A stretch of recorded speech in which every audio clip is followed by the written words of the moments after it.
new patriotic party supporters group, known as the National Grassroots Movement for Ken, have thrown its weight behind and expressed its unflinching support for the sixth-term legislator, Honorable Ken Agyapong's candidature, and has appealed to the party's delegates to vote massively for him come November 4th.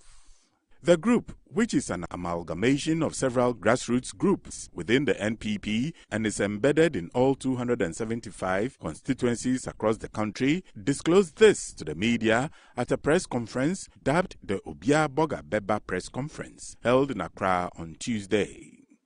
With barely 3 days to go, the new Patriotic Party will on November 4th hold a National Delegates Conference where over 200,000 party delegates will cast their votes to select a flag bearer for the NPP to contest the 2024 presidential elections.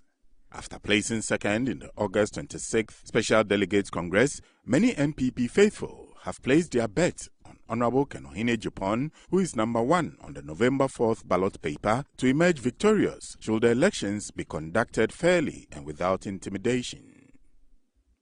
Mr. Kencity, the national coordinator for the Grassroots Movement for Ken Group, addressed the media in Accra. Today, I stand before you to celebrate a man of extraordinary vision, a man who embodies the very essence of leadership, a man who can take Ghana to new heights, a man of vision and a virtue. He is a doer,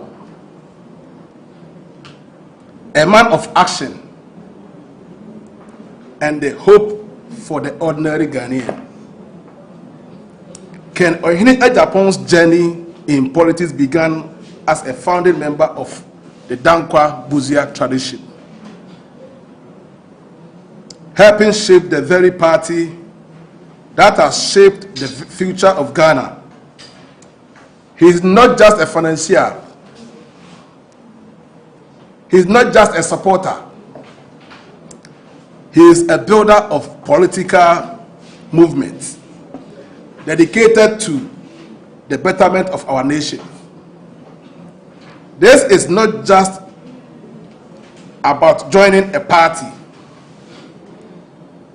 It is about building a movement that represents the aspirations of the Ghanaian people. In 1992, at just 32 years old, Ken Agyapong sponsored the party, NPP, with a whole sum of amount, $3 million loan facility. This wasn't just a financial transaction. It was a testament of his unwavering commitment to the principles and progress of the NPP. He put his money where his heart is demonstrating. He put his money where his heart is demonstrating his dedication to the growth and prosperity of Ghana. Ken Agyapong didn't stop at business success. He invested in the education of young talent like Abraham Atta, who has risen to international stardom. It is a tangible example of how support can transform dreams into reality. Education is the key. Education is the key to a brighter future for our nation, and Ken understand this. He also eulogized the many philanthropic achievements of Honorable Ken Agyapong, especially in times of crisis, and said that since Central MP is true to his Ghana First agenda. He also touted the business and entrepreneurial acumen of the businessman and politician, which he said is needed to salvage the country from its present economic challenges. Moreover, Ken Agyapong's accomplishments go beyond politics. He built a $6 million cardiothoracic center for the 37 military hospital, enhancing our healthcare infrastructure. His contribution to healthcare shows his commitment to the well-being of people. He was the first politician to contribute to the fight against COVID-19 in Ghana, spending $1 million on the fight against COVID-19, showing his dedication to public health in times of crisis. Leadership that cares about the health and safety of the population is crucial. In this case, Ken is our best bet. Ken Agyapong is most concerned about Ghana First agenda and is dedicated to the nation's development. He invests and establishes all his businesses in Ghana. Therefore, he understands the troubles of the bad economy. This from experience, not just economic theorism. Therefore, creating a favorable economic climate for his ventures. These investments not only generate economic growth, but also job opportunities for Ghanaians. He championed the tourism sector, recognizing its potential for growth and job creation. Tourism is a powerful economic driver, and Ken's commitment to its development is a testament to his vision for a thriving Ghana. He promotes technology. He promotes technological advancement and ICT to drive Ghana forward, foster innovation and growth. Technology progress is a cornerstone of modern development, and Ken is poised to harness its potential for our nation's advancement. Ken Agyapong's appearance in the presidential race has sparked a wave of positive impact across the nation. Discouraged NPP faithful are rising, and vulnerable people are being emboldened to demand their rights from their government. He is empowering people across the country and reigniting interest in politics among ordinary citizens.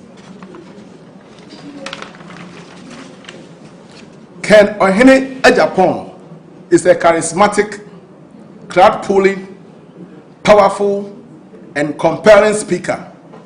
His message resonates with the masses.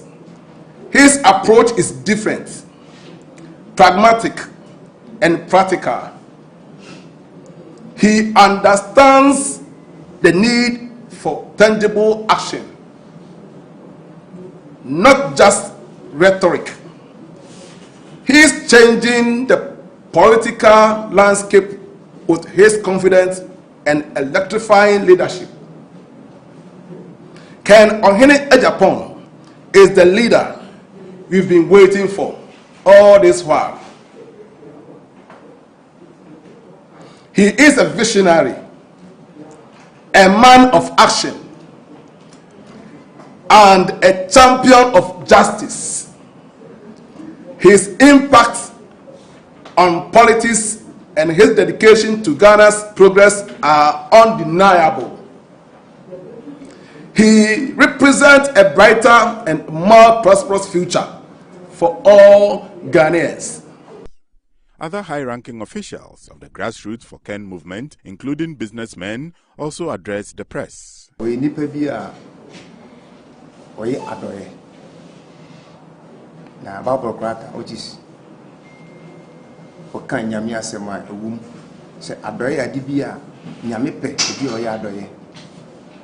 Because it gave you a comma in the back. na agidi panso free ahu hia ne wo haw bediri mu abrante be no ya doye amenyame ko ne de ne kakasa woni anamu tu edit ndi ye support kinya na adoye na waye no ebebo o man no ene nimdi a wo no ene adwempa ekura no ene nti na de ho ahye mu se ye boa na na mo na wotu nyame aboa no na atimi amoma na abenya woje Ken Agyapong na nya madamfo minim ni babia since 1998 I started business called South Korea Japan kofa cars newspapers bar me for plane na obia se o kasa te Ken Agyapong o se no kasa te Ken Agyapong ana me se sa no Ghana for yempe no kre yo beka no kre no yempe agikata so mumuaso o hwe 1992 the reason why 1979 coup Rollins ye coup 1979 similar thing na ko so say we politicians mu but you know bi obeka ba we ni wo mu sisi ya situation wo mu sisi ya no esi 1992 ma 1998 1990 ebeka ya 1996 thereabout over $20,000 ade ebeche na ba $17,000 awia na ko $15,000 the next day na ba $10,000 me yama gesi me kwa brochire nko ya juma because na me ni kra me about $30,000 ha me di to cars e wachi motor eton ba ye ba constitutional rule na Rollins be fa konwa no na scan dollar na start say say many ba na so na kam sika be 7,000 out of 30,000 I say no e was me pay baby e fa na 1998 me di call South Korea but situation e wo me say no e 1998 die no why na be come here aban ye ni aban akufo-addo ene Dr. Mahmoud Baumia ya kaso mu ye bia no ne ye boa Oma ye bi that's a businessman yesu che taxes ebo ye de gu commodities so temahabo ya kankan na akufo-addo ba ye wo be slash some of it good but say na ekono and call a business minded person and I say come a business minded people are in ka right now economy na emu ade no wo be put the young businessmen no be on board now the emba ya be chọ ni a ekwan fa so a ebema enioma mu aye software ma citizens no naka wa review some of the taxes efiso ni aye more important no wa the taxes now they are running country no but ese aso mnye business minded person into no wo ka bibi o monte ba ye papa honorable Ken Agyapong die I hope say odun ye important no so ba ne ne kasa obeti ase that is why aye businessmen no yes aboso kanfo ye dey support honorable Kennedy Agyapong. The Volta River Authority, VRA, has ended the controlled spillage of excess water from the Akosombo and Kpong dams. This follows the continued reduction of water inflow into the reservoir, with the level seen at 276.97 feet or 84.420 meters as at yesterday. In the last few days, the VRA has also reduced the level of spillage from the two hydroelectric dams, which has subsequently led to the floods downstream of the lower Volta basin. As of last Friday, the water level in the Akosombo reservoir was at 277.08 feet or 84.453 meters, with the VRA recording fewer inflows compared to previous periods that occasioned the spillage of both dams to safeguard their integrity. The exercise, which began on September 15th this year, was intensified after about 3 weeks to protect the integrity of the dams. In the event, many communities in about 9 districts in 3 regions, namely Iswajamang, Shai Osudoku, the North Tong, Central Tong, South Tong, Anglo, Keta Municipal and Ketu South Municipal and Ada East districts got variously flooded, displacing about 39,000 people with submerged farmlands as cages for aquaculture on the Volta River were washed away. The three Tongu districts were the worst affected, directly resulting from the spillages. The VRA said it was committed to continuing its relief and rehabilitation efforts until lives and livelihoods were restored. The VRA, which issued a statement, acknowledged the various government agencies and stakeholders for their support to the impacted communities. It set aside 20 million Ghana cedis for relief efforts, which were widely complemented by individuals, corporate bodies, religious institutions and organizations, local and foreign, to provide comfort to the people. Last Sunday, the authorities started carrying out widespread fumigation of communities affected by the spillage downstream, especially where a significant reduction in flood levels had been recorded. The exercise, which was carried out by Zoom Lion and started at Mepe in the North Thong district, will cover communities in districts that were heavily affected by the spillage.